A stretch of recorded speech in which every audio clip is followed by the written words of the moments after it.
Welcome to Sky Worldwide Report. He once captained his country at cricket. Now there's talk of him leading it as Prime Minister. Imran Khan, former playboy, now married to the daughter of a British millionaire, is determined to show that his social conscience now dominates his life. He and his wife, Jemaima, have gone to live at his home in Lahore. He says his playboy days are over and he's committed to bringing about fundamental change in the country of his birth, Pakistan. Skeptics say it's all a facade. He and his wife answered the critics in an interview with Jan Event from Australia's 60 Minutes programme.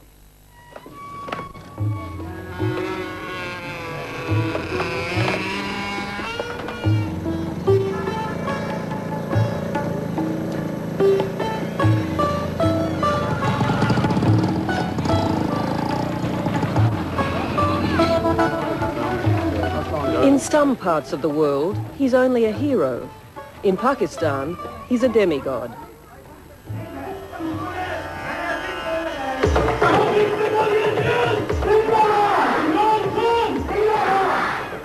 But Imran Khan doesn't care anymore for the game that brought him all the adulation.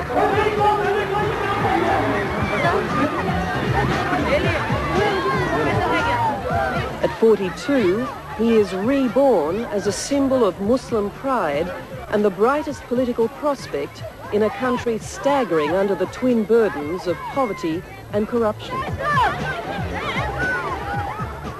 You know, if I see my country heading downwards, and why should I not talk about it or say something and make myself heard and hope that other people join it?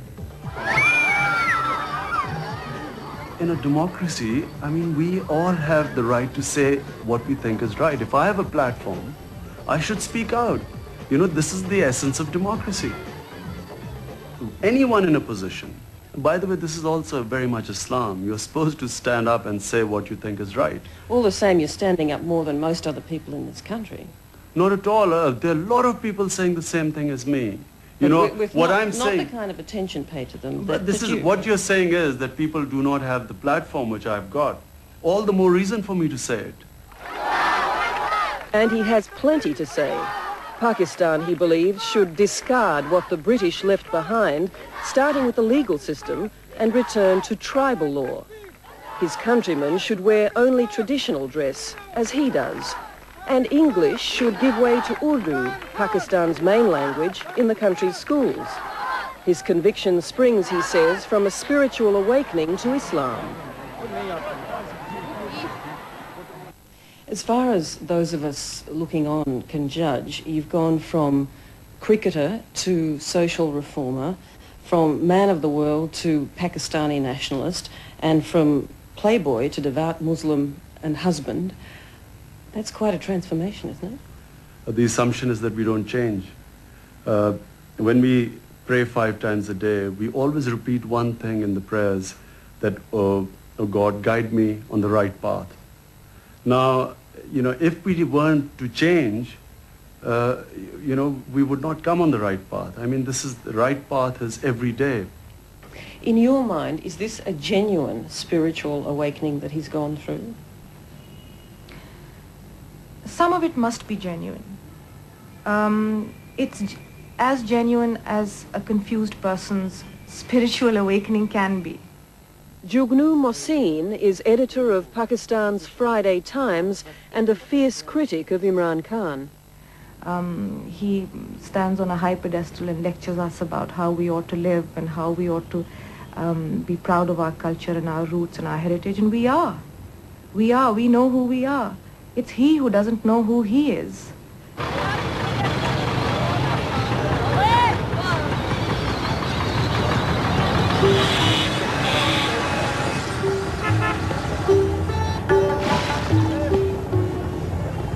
An arranged Muslim marriage to a local girl.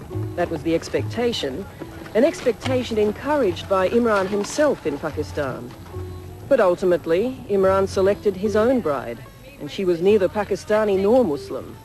British, with a Jewish background, Jemaima Goldsmith was the daughter of one of Britain's richest men. Are you mad? Are you crazy? Yes, but I'll go and eat roast chicken at home and I won't get ill on that, so... When she converted to Islam and married Imran Khan, she turned her back on her old life just as her husband had done. Have a bit of yogurt and some rice. Yeah? This is really, I mean, I have no sympathy for you now to suffer. This is really suicidal. Do you see this marriage as a turning away from the life that you may have led in other parts of the world? You mean a playboy? Is You that what said it. You said it. You mentioned a headline to me earlier. What was it? Love rat in the papers? Romeo rat. A Romeo rat. Romeo rat. Did you think you were marrying a Romeo rat? Well, I hoped I wasn't. I don't think you're a Romeo rat. Tell me, does the word love play a part in what has brought you together? I hope so. You know, I'll just say that in our culture, you know, a public show of affection and publicly talking about these things is sort of not really considered very common. I think it's between two people. Because, you know, you see in Hollywood people sort of proclaiming love, you know, and this huge love affair, and 2 years later they are divorced. It's quite embarrassing. But it's an interesting difference in your responses. Jemima said, yes, I hope so. And you were reticent to talk about it. It's only because it's always considered something too mushy to talk about in public. I mean, it's between two people. But there is some of that stuff there, obviously. Well, there must be something to have got married to her. Yeah. He's a middle-aged man who has decided to tie the knot with a girl half his age who is British and the daughter of a Zionist billionaire. And he's telling us what we ought to do and how we ought to live.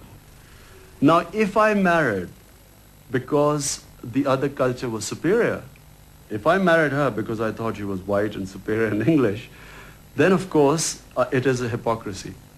The fact is that an English girl has come and started living in my culture.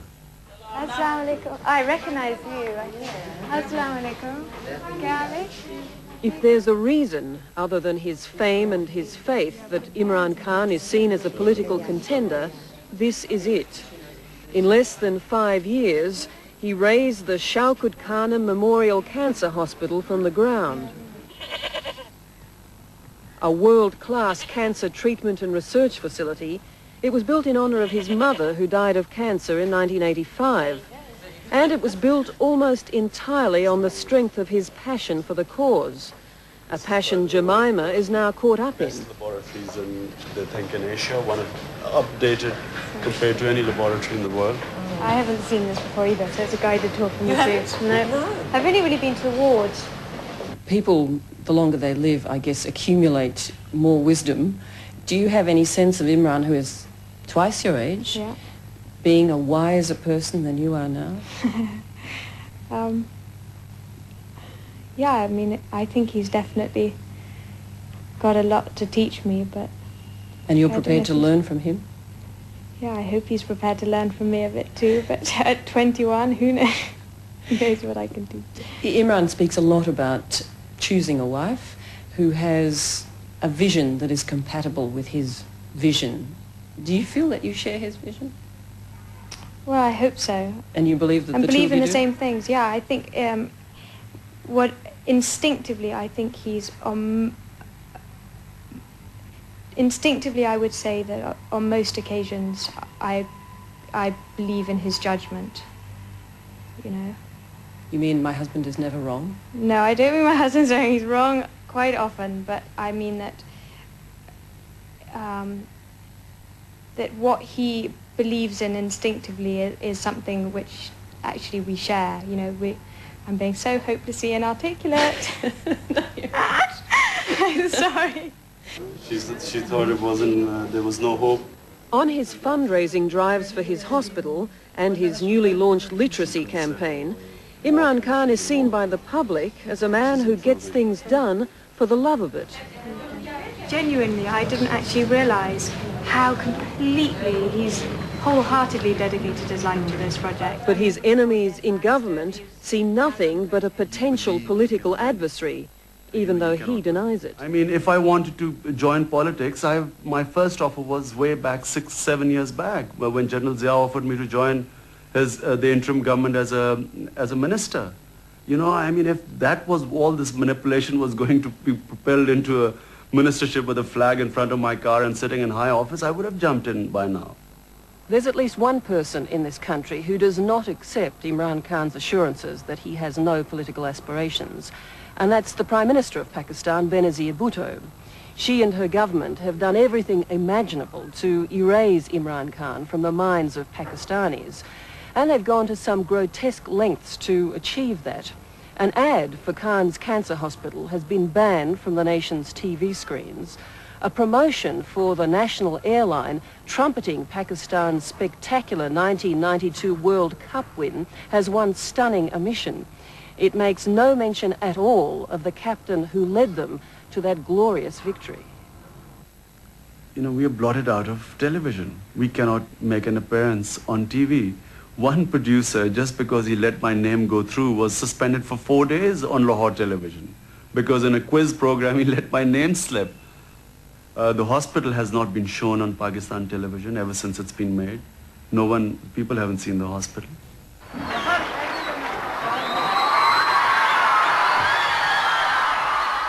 The government clearly believes Imran Khan is a political threat, as much as his followers believe that he's a political hope.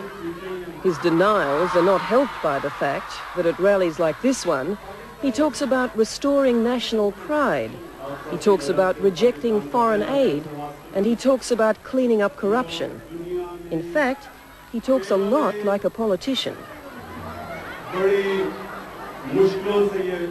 And what worries some in Pakistan is that the playing field of politics is far more treacherous than the gentleman's game he once played.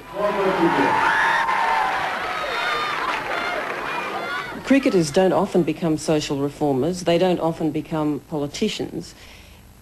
Is it possible that you might be naive in your thinking in relation to all of this? In doing what? In the fact that you don't seem to want to admit that you might be able to be manipulated in all this because of your status here. You see, firstly, I mean, it's not that I've just recently got any fame. I mean, if I was to be manipulated, you know, I was a name here for quite a while. And I've been approached by political parties for quite some time. Now, if I was that type, why would not have I jumped in before? Well, it's not uncommon for aspiring politicians to become involved in social and community programs to test the water for their support. It's not a crime to do that. Mightn't you be doing that? I suppose people must look at it like that. Test my water. Okay, so I've tested my water. There was a lot of support. I saw a lot of people in the towns coming out.